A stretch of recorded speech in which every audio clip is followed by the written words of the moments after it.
Hey, everybody. Hope you're all doing well tonight. Just want to come on and share a couple quick things. This has been on my heart for a while, and I haven't shared it. It's a little bit controversial, but I want to start by just saying the things I'm going to talk about. Um, I'm not a medical doctor. I'm not giving anyone advice. I'm not telling people what to do. I'm not condemning anyone or judging anyone if they disagree with me on this topic.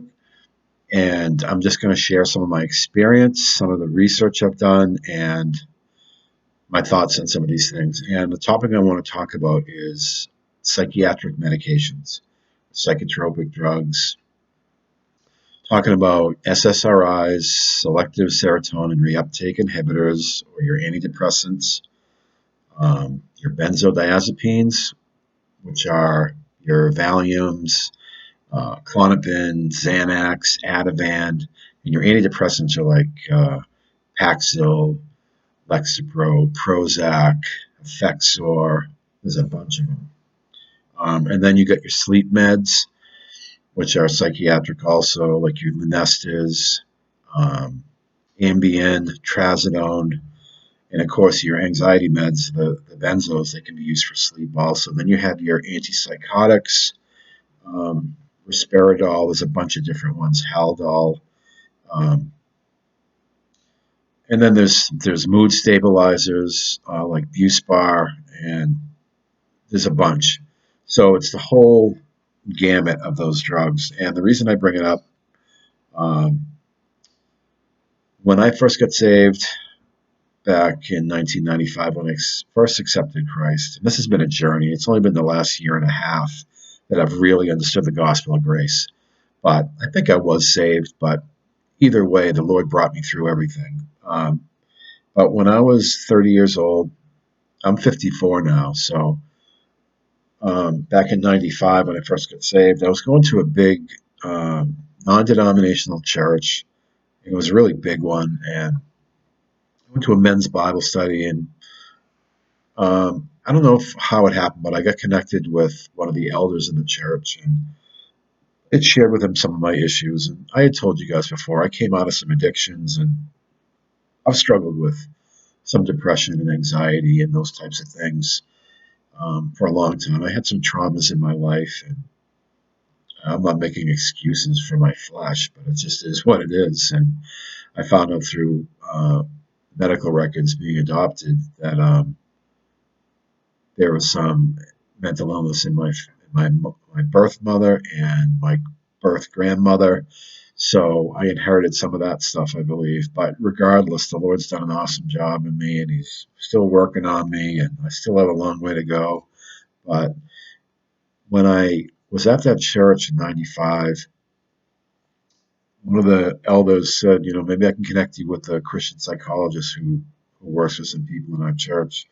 So I did. And I saw him for, I don't know, a few months. And he said, why don't I connect you with a psychiatrist I know who's also a Christian, and he can probably help you out with some medications. So I said, all right. I didn't really know back then, but I was pretty desperate. I was struggling with drugs and alcohol. And, I used that stuff to try to kill the pain that was going on inside me. And of course, it brought on its own problems and all that. But um, they started me on some drugs, and I think the first thing they tried me on was amitriptyline. That's a different class of drugs, but the Christian psychiatrist I was seeing thought it would help curb any cravings for cocaine. That was my drug of choice, one of the major ones, but it never worked. It made me feel really weird. And then he put me on Paxil, and I think he started me on Valium. I think he offered me some kind of amphetamine too, but I didn't take that. He thought that I might get too addicted to that. But these psychotropic drugs, they're all addictive. Not in the sense that you crave using them, but you get physiologically addicted, and they're powerful. And so I got on these medications, and they tried different, combinations. And I think at one time I was like on four different meds, or maybe even five. It was kind of nuts. And I didn't it didn't help me with my addictions or anything really. It just kind of masked the pain. And, I used, I think, trazodone for sleep. and I think I was taking Valium for sleep too. And I think I tried Ambien for a while, and I tried a couple different antidepressants. I tried Celexa, and I tried Lexapro, probably the generic. The last time I was on it was generic. And so for almost probably a little more than 20 years, because that was 95. I think I started probably 97, 98 on the different meds, but I stopped. It's a little over 2 years now that I finally came off my last couple that I was taking. And if someone's on these meds and they're helping you, then that's great and that's working for you. That's between you and God and your doctor. I'm not here to tell anyone they're doing anything wrong or not. But my experience is they never really help me in the long run. A pill will not fix your problems. They didn't help me stop using drugs or alcohol. They just masked the pain, and they messed with my memory, my cognition, my feelings. I was emotionally blunted for a long time. I didn't really care what was going on in my life.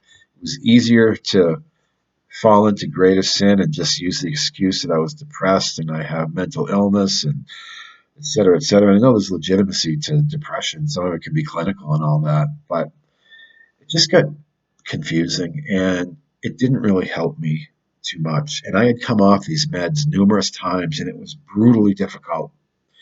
And I didn't really understand withdrawal back then, and not many people did. And I remember in 2000, I think 2008, I came off and I was really, really took me back. And then it happened again. I came off again, I think it was 2010 or 12.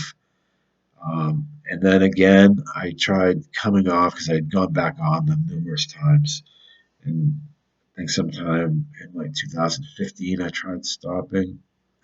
And then I got back on them again. And then this last time in 2017, I came off three of them. I was on trazodone, Klonopin, and Lexapro. And I was just noticing I was sluggish. My memory was being affected. The efficacy just, they weren't working.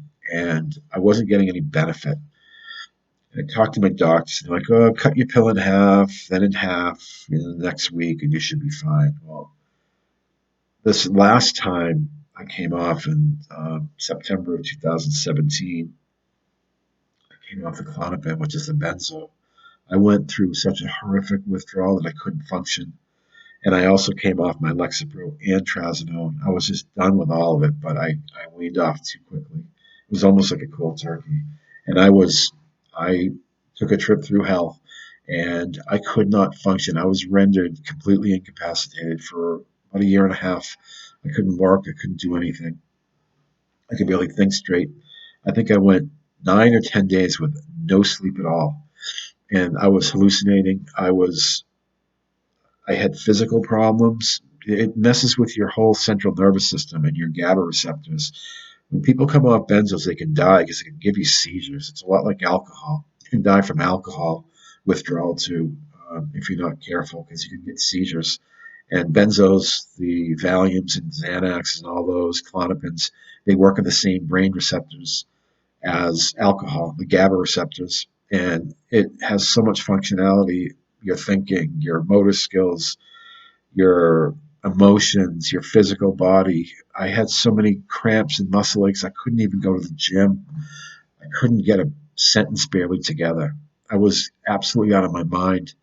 There's so many withdrawal symptoms in there.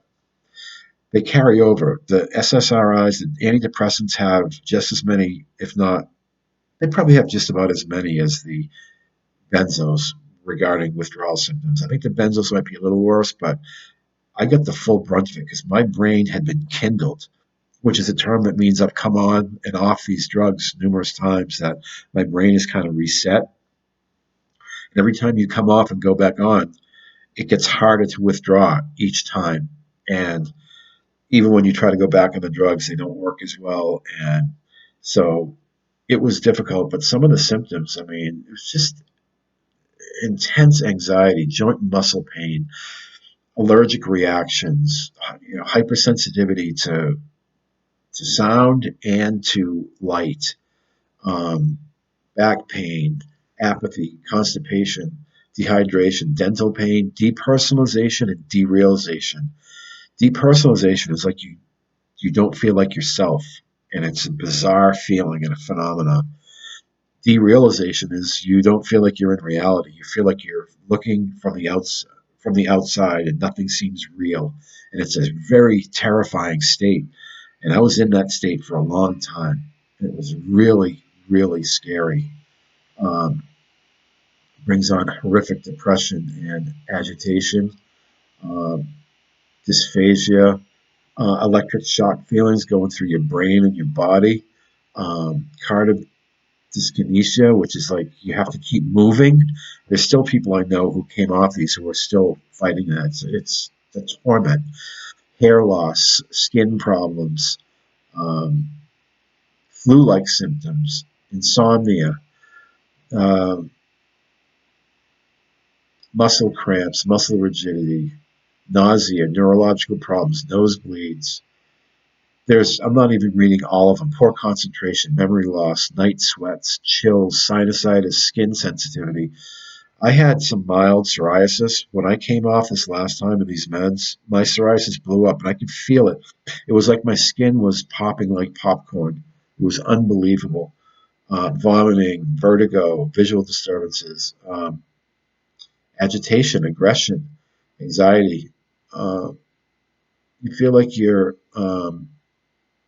drowning for air. That's how someone's put it before. Hostility, um, suicidal ideation, nervousness, nightmares, horrific nightmares, phobias, restlessness, restless leg, sleep disturbances, tremors, seizures, fatigue.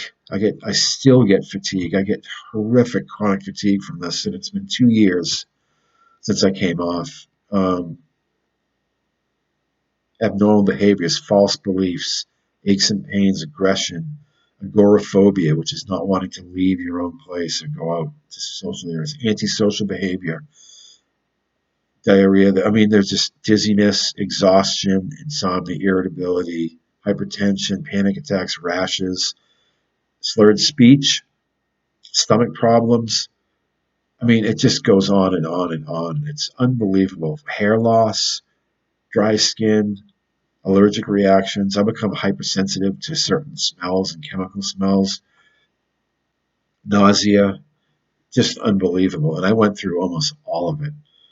And my doctors were clueless. They thought I was a hypochondriac. They thought I was just having a rebound of my anxiety, and they wanted me to put me on more meds. And it wasn't. It was benzo withdrawal. It was SSRI withdrawal, antidepressant withdrawal. And if it hadn't been for YouTube, I don't think I would have made it through, or for the Lord. The Lord brought me through it. And 2 years out, and I still fight chronic fatigue. I'm still fighting some really bad psoriasis issues. I'm still fighting some memory problems. But I've healed a lot. But it's been 2 years.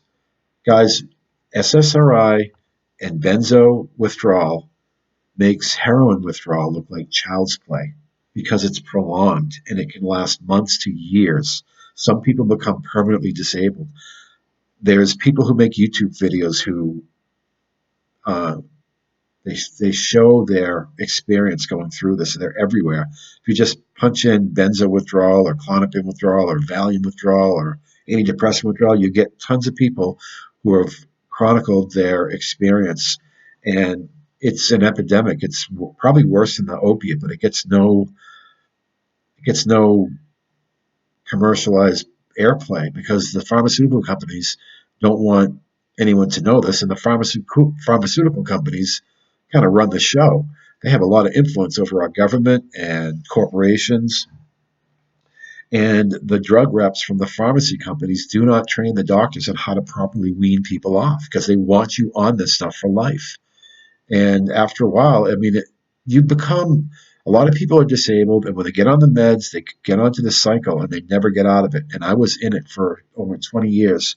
And I can honestly tell you that I, I am doing so much better now without those drugs. I'm able to process my feelings and I can feel. I was in a state that's called spellbinding.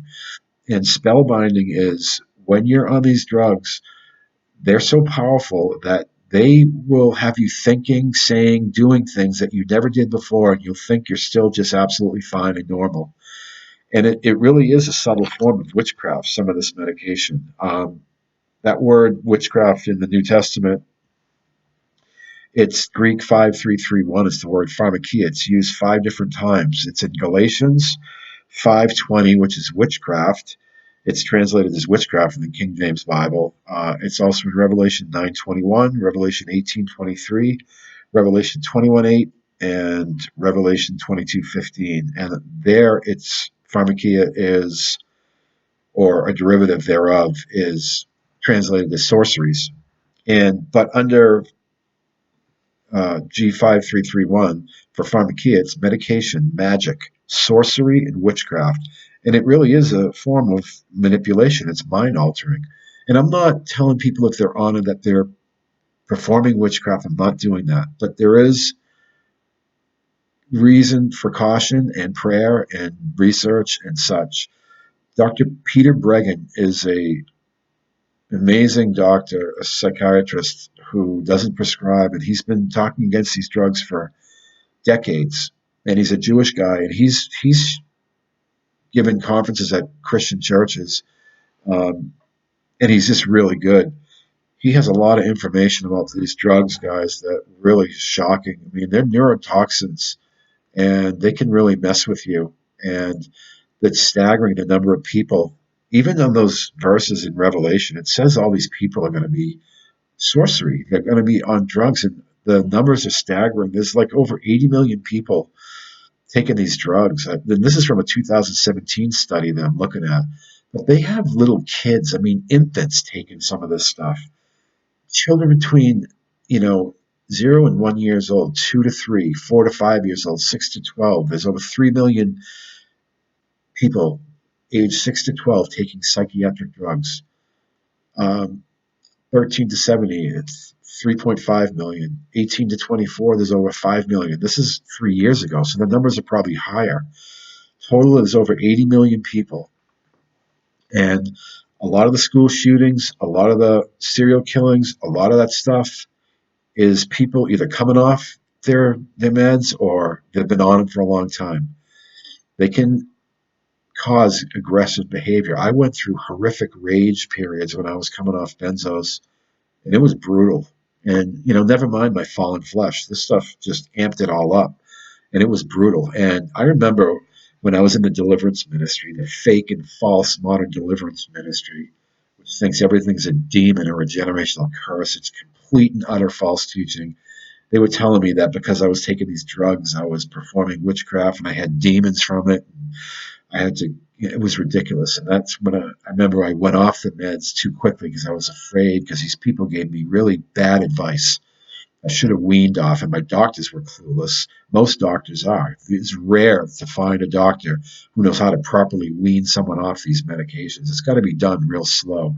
Dr. Heather Ashton has the Ashton Manual, and she devised a method of getting people off benzos in the UK. She saw the horrific withdrawal symptoms. People couldn't function. They were killing themselves, and they still are. I know numerous people who have died that I met through YouTube and on the online support groups. That's all you got. You don't have places in hospitals that recognize this. They don't know what to do because the doctors aren't trained. But Heather Ashton devised a method of getting people off the benzos, and she titrates people down. If you're on a short-acting benzo like a Xanax, she'll have you go on to Valium, which is a longer-acting one, and then she'll have you wean off of that over a period of months or even years if you're on a high dose. They say up to 10% a month is probably the most you should come off. But most people do it quick or cold turkey. And I cold turkey a couple times, and it is really dangerous, guys. Like I said, with the seizures with benzos, you can die. And it's just tragic. And if it wasn't for the Lord and grace, and because my family didn't know what was going on, some of my friends were clueless. I lost friends. I was so isolated because people didn't know what I was going through, and no one could relate. And that's when I found people on YouTube who were going through the exact same thing. And there's groups like Benzo Buddies, and there's all sorts of online groups because it's been hidden from the public for the most part because of the pharmaceutical companies. And there is some people that get some help from this. And if you get seizure disorders and stuff like that, or have epilepsy, there's obviously legitimacy for these drugs. And if your doctor has you on it for depression or whatever, I'm not telling you to get off. I'm just saying study it, pray about it, ask the Lord about it. There is a case to be made that, with pharmakia and over drugging. I mean, the drugging our children. It's been going on for a while. They put everyone on Ritalin, and I just think there needs to be caution and prayer. And I'm not judging anyone about this, but it's got to be spoken about and it needs to be addressed because it's really dangerous. Peter Bregan has a really good website. And one thing he says, and this is interesting, regarding psychiatry, it says the role of psychiatry in paving the way to the Holocaust. German psychiatrists proposed the extermination of mental patients before Hitler came to power. Then in Nazi Germany, organized psychiatry implemented involuntary eugenic sterilization and euthanasia, ultimately killing up to 100,000 German mental patients. And this includes medical professionals, death certificates, gas chambers disguised as showers, mass burning of corpses. Psychiatrists from the euthanasia program also participated in the formalized murders in the concentration camps. Inmates were diagnosed on euthanasia forms and sent to the psychiatric euthanasia centers. These facilities later provided the training, personnel, and technology for the larger extermination camps. Medical observers from the United States and Germany at the Nuremberg trials concluded that the Holocaust might not have taken place without psychiatry. We know Hitler was on speed and he was into the occult. And I mean, it could take you to some weird places. Drugs can open you up to some strange stuff. And I think it can open you up to more demonic attacks, absolutely. And, there's a case to be made that there's some physiological disease type stuff that can happen in the brain. And there is also, in the Gospels, we read about the Gadarene demoniac, and there's some cases to be made for people who aren't saved. They may be demonized, um, and the enemy can take advantage of these things, I'm sure. Whether it's, some of the dark music or the horror movies or whatever you're dabbling with, occult stuff, the Lord tells us to stay away from that stuff. Um, and so this whole pharmakia thing, it's worth at least talking about and being aware of because the enemy wants to destroy us. And I feel so much better now that I'm off all that stuff. I take fish oil, I take vitamins, I try to do natural things. I'm even been experimenting with some CBD oil, which has no THC, it has no psychoactive ingredients at all. It's perfectly natural. Doesn't get you high, it's none of that. But when I was doing drugs and alcohol and all that stuff, that was, that's a form of witchcraft. It's sorcery. It's drug taking. And they've done that for years. It goes way back. You know, I don't, I don't like to paint a broad brush, but you're dabbling in some dangerous stuff, especially with illegal drugs. And the enemy, will use that against us. But God's grace is much bigger. We're sin abounded, grace abounded there even more. Um, So anyway, yeah, I went through a lot, and I couldn't function coming off these psychiatric meds, and a lot of people are still disabled. People have killed themselves. So just be really careful, guys. If your doctor tells you to get on some antidepressant or benzodiazepine, be really careful and really prayerful. Talk to your friends, talk to other brothers, talk to your doctor. Seek the Lord on it. Seek your pastor or any elders that are at least somewhat educated. Go online. There's tons of information online. There's just a bunch of them. I'm not even going to name them though. There's so many of them, but I'll link some in the description under the video. But I just wanted to come on and share this, and hopefully, this will encourage someone and help someone who might be going through withdrawal. We try to be as compassionate as you can.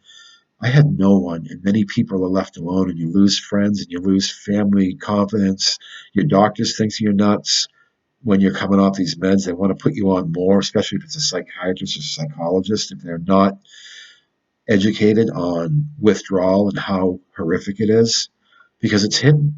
And there's a lot of data, guys, that go against what the drug companies say, that these meds are pretty dangerous. They might have some short term benefits, but they're neurotoxins and they work against your brain. The sleep meds, the hypnotics, they really disable your brain and you're not getting that deep REM sleep. You're getting a fake type of hypnotic sleep. And, if someone's taking it, then it's helping you, that's great. But um, there's a lot of people who have got damaged from this and you don't really hear about it, even on TV, because the pharmaceutical companies own most of the networks and such, and they don't show that stuff. I think CNN did a thing on benzos not too long ago, which I give them credit for. I'm not a big fan of CNN, but they actually did a special on the dangers of benzos and coming off them and how horrific it's been. There are doctors that have come off it and they couldn't function, so they know, but the general populace just doesn't know. So I just wanted to let people know about this and to make you aware of it. And if you're going through stuff, guys, we're the body of Christ. Put your prayer requests in the comment section. The Lord Jesus Christ brought me through it all, and I've been able to help some other people go through it. But if you're struggling with it, there are some of us who've been through it. We can help you through it and get as educated as you can and be prayerful about it. So just want to share that. All right, guys, I love you. Talk to you soon.